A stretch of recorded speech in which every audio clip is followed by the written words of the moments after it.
Ada satu hal yang buat aku bisa kita sepakati bersama ya, bahwa ini adalah hal yang kita benci, kita kutuk, kita akan sepakat bahwa ini itu adalah hal yang kejam, jahat, dan salah untuk dilakukan. Dan hal yang aku maksud ini adalah genosida. Dan Membunuh anak-anak kecil yang tidak bersalah. Aku pikir siapapun bisa setuju dengan hal ini ya, bahwa hal ini itu sangat kejam, salah, dan jahat. Mau kalian moral nihilis, mau kalian subjektivis, mau kalian relativism, aku yakin banget bahwa mayoritas kita semua akan menganggap bahwa ini itu adalah hal yang salah untuk dilakukan. Ini itu adalah hal yang kejam untuk dilakukan. Tetapi di video kali ini aku akan menunjukkan kepada kalian bagaimana tutorial menjustifikasi genosida dan pembunuhan anak-anak. Di video kali ini aku akan merangkum diskusi dari Alex O'Connor dengan William Lane Craig, di mana William mencoba untuk membela genosida dan pembunuhan anak-anak yang ada di dalam kitab suci yang dia yakini. Jadi aku rencananya akan bikin video kayak gini ya ke depannya. Jadi aku akan bikin video, aku nonton debat, merangkum, lalu aku sampein pada kalian bahwa si ini poinnya kayak gini, lalu dibalas oleh si ini poinnya kayak gini, dan sebagainya. Dan ini adalah video pertama. Aku nanti akan taruh link video yang aku tonton di bawah dan kalian bisa menonton langsung. Cuman di sini aku akan merangkumnya dan sampaikan pada kalian poin-poin penting yang buat aku menarik dan lucu ya. Di awal-awal video sebetulnya mereka tuh cuma membahas tentang Dawkins, science dan sebagainya gitu loh. Tapi bagian itu buat aku tidak menarik, jadi aku akan lewat saja dan langsung ke bagian pembunuhannya ya, ke bagian genosidanya. Alex mulai dengan bertanya, siapa itu Canaanites? Siapa itu orang-orang Kanaan? I want to talk about the slaughter of the Canaanites in the Hebrew Bible, what happened, why it's problematic, and what your moral defense is of that story. So perhaps we can begin. Who were the Canaanites? Dan jawaban William itu adalah sebelum pembebasan bangsa Israel dari kekangan Egypt ya, dari kekangan Mesir. Tanah Kanaan itu diisi oleh klan-klan kecil yang hidup di sana. Dan menurut narasi Bible, kitab suci yang diyakini oleh William, orang-orang ini atau klan-klan yang menduduki tanah Kanaan itu tuh sangat jahat, sangat tidak bermoral, mereka sangat menentang Tuhan dan sebagainya gitulah. According to the biblical narrative, these clans of Canaanites were extremely evil. They were debauched morally and opposed God. Dan Tuhan membiarkan ini selama 400 tahun gitu loh. Yang mana ketika itu bangsa Israel tuh masih hidup di Mesir ya. Dan tanah Kanaan ini tuh masih diduduki oleh klan-klan kecil ini, oleh masyarakat yang tidak bermoral ini gitu loh. Lalu kemudian Tuhan memanggil bangsa Israel untuk keluar dari Mesir, dan Tuhan menuntun bangsa Israel menuju kepada tanah Kanaan dan ngasih tanah itu kepada bangsa Israel. Jadi kalau misalkan ditanya siapa itu orang Kanaan, maka jawaban singkatnya adalah ya, orang Kanaan itu adalah penduduk para Israel yang hidup di tanah itu. Mudah-mudahan penjelasanku jelas ya dan kalian memahaminya. Alex menyanggah dengan bilang, ya aku susah untuk percaya bahwa nggak ada satupun orang baik di sana gitu. Tuhan menyuruh bangsa Israel untuk menghancurkan orang Kanaan. Bahkan bahasa yang dipakai dalam Bible, kata Alex, itu tuh cukup ekstrim, quite ekstrim. Jangan engkau biarkan hidup apapun yang bernapas. Bahkan dalam kitab Yosua disebutkan men and women, yang tua dan muda, sapi, domba, keledai. Alex bilang, Maybe the men and women were immoral. I certainly don't think that children living among the Canaanites were immoral enough to justify their being killed, and certainly not the Right. cattle, the sheep, and the donkeys. mungkin men and women, maksudnya orang dewasa, oke lah mereka dibunuh gitu kan, oke lah mereka dihancurkan. Tetapi anak-anak semestinya nggak harus dibunuh kan, karena mereka tuh polos, mereka mungkin tidak berdosa. Apalagi hewan macam keledai dan sapi. Alex keberatan dengan hal-hal seperti itu ya, bahwa anak-anak bahkan hewan pun mesti dibunuh, bahwa janganlah engkau biarkan apapun hidup yang bernapas. Dan jawaban William adalah yes, dia mengakui bahwa anak-anak itu tuh adalah aspek yang paling susah dalam masalah ini ya. Dia menegaskan bahwa dia pengen negesin bahwa perintah Tuhan pada saat itu sebetulnya itu bukan genosida. Sebetulnya bukan membunuh, tetapi dia bilang bahwa perintahnya itu adalah It's important to understand that God's command to Israel was not genocide. More fundamentally, it was a command to drive the Canaanites out of the land. Mengusir orang Kanaan dari tanah mereka. Jadi ya nggak ada, dia bilang bahwa tidak ada yang harus terbunuh seandainya orang Kanaan tuh menyerah. No one had to be killed if these tribes would simply retreat. Dan kalian udah mulai paham kan di mana. Nah, Alex menyanggah lagi dengan bilang kurang lebih bahwa dia melihatnya seperti ada bangsa yang asing datang kepada penduduk asli tanah itu, tanah yang bangsa asing ini yakini bahwa itu adalah tanah mereka.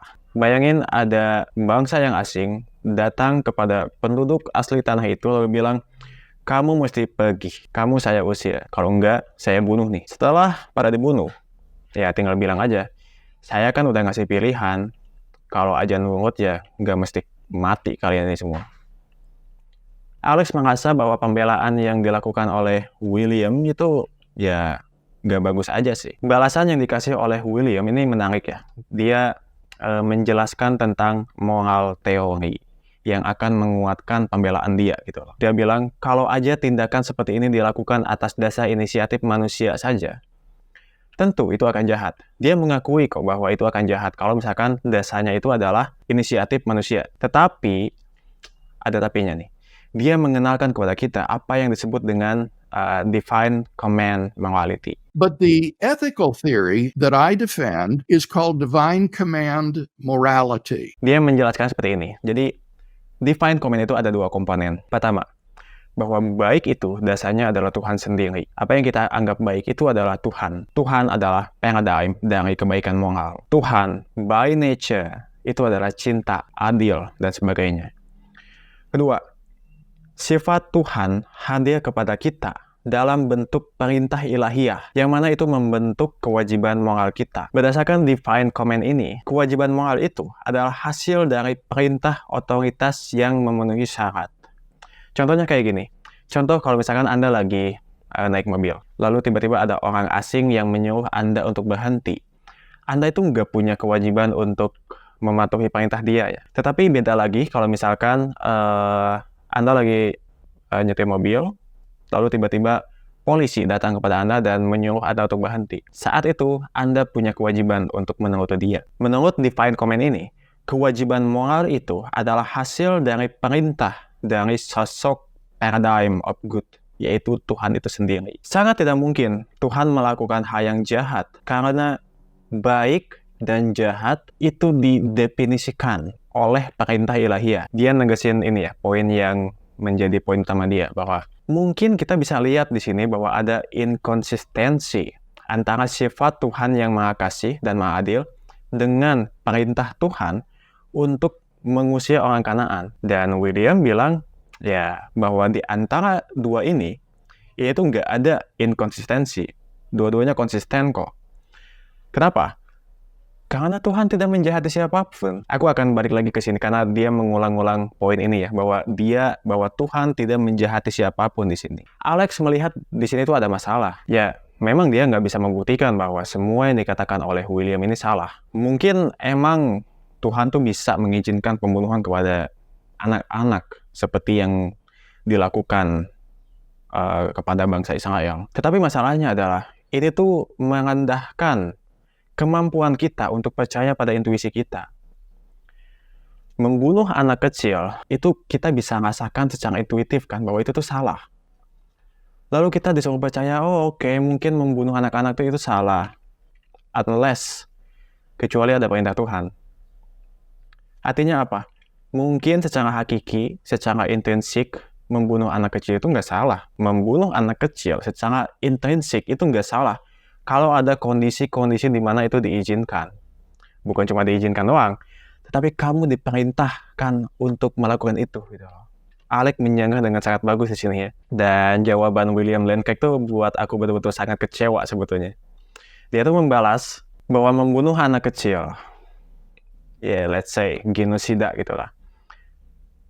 Dia mengakui bahwa itu adalah hal yang salah. In the absence of divine command. Kalau nggak ada perintah ilahiyah, ya itu salah. Tapi Tuhan itu punya kemampuan untuk mengganti itu dengan mengeluarkan divine command.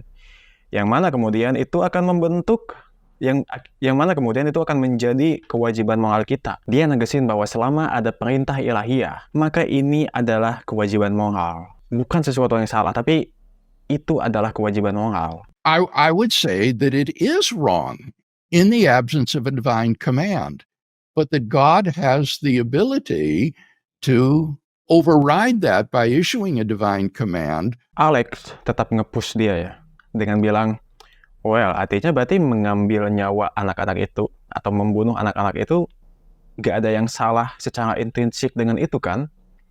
Dan William tuh bilang, ya itu tergantung moral teori kamu. Bagi William, baik dan buruk itu tuh ditentukan oleh divine command.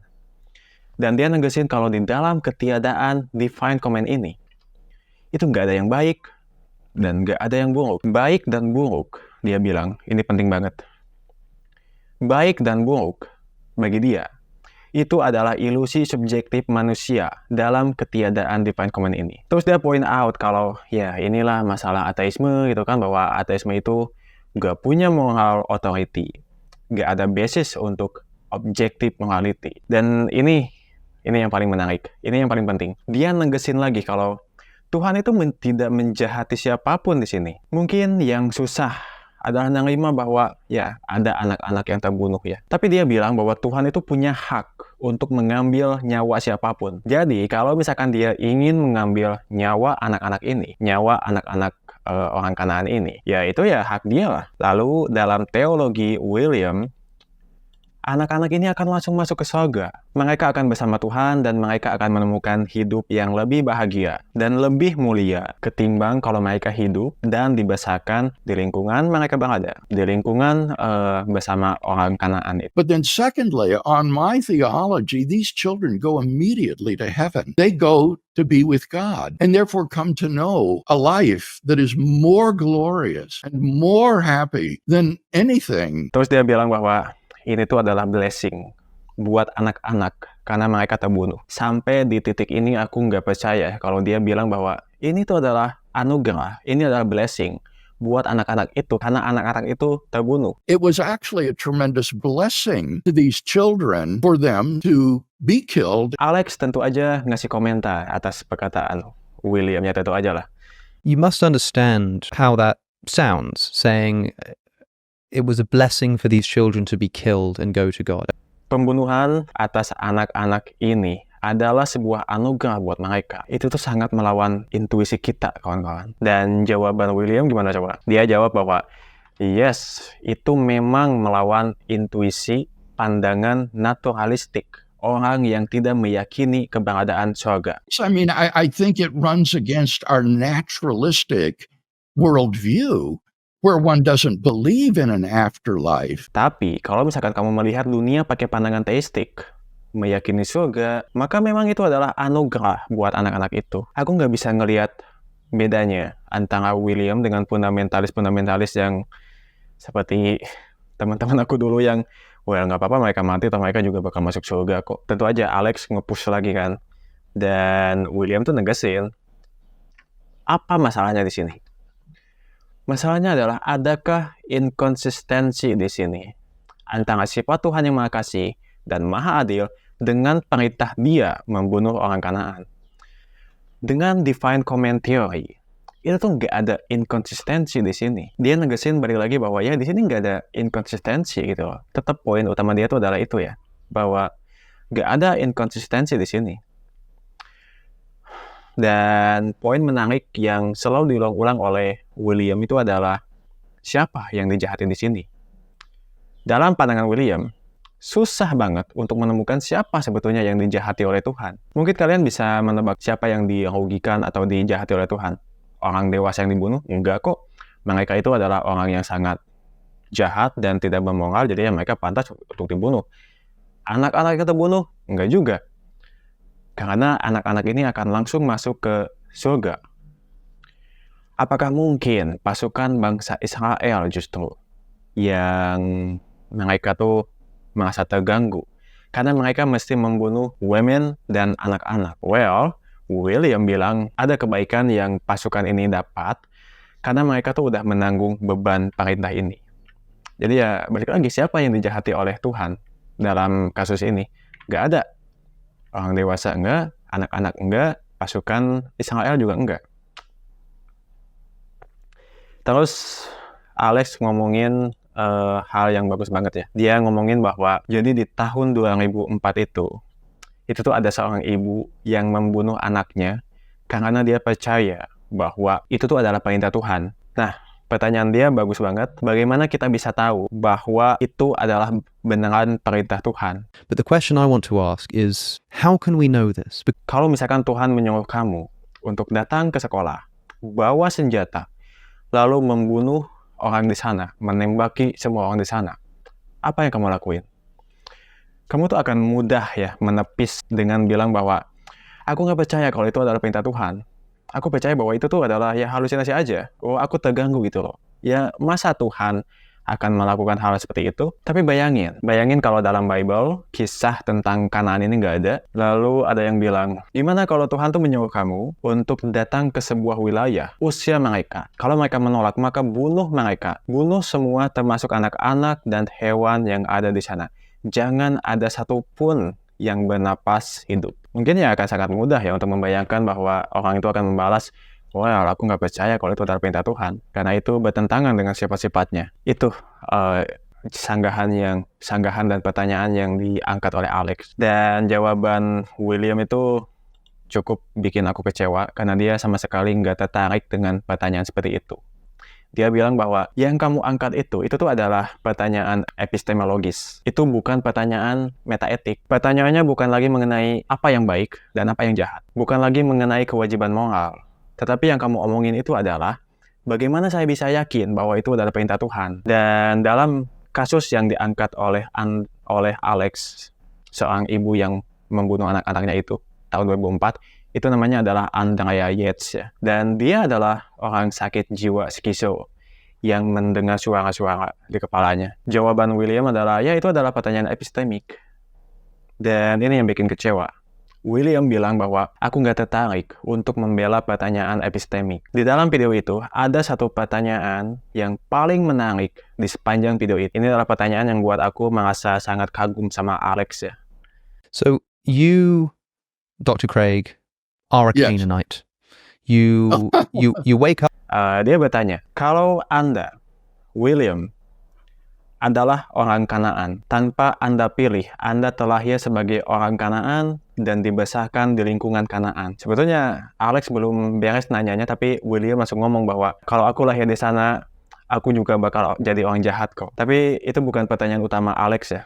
Dia ngelanjutin pertanyaannya. Bayangin kamu adalah orang Kanaan. Dan ya, kamu mengakui bahwa kamu adalah orang jahat gitu loh. Lalu kamu melihat ada bangsa asing datang kepada kamu, lalu bilang, kalian mesti pergi. Kalau enggak, kami bunuh. Pertanyaan Alex adalah, apakah kamu dibenarkan untuk melawan mereka?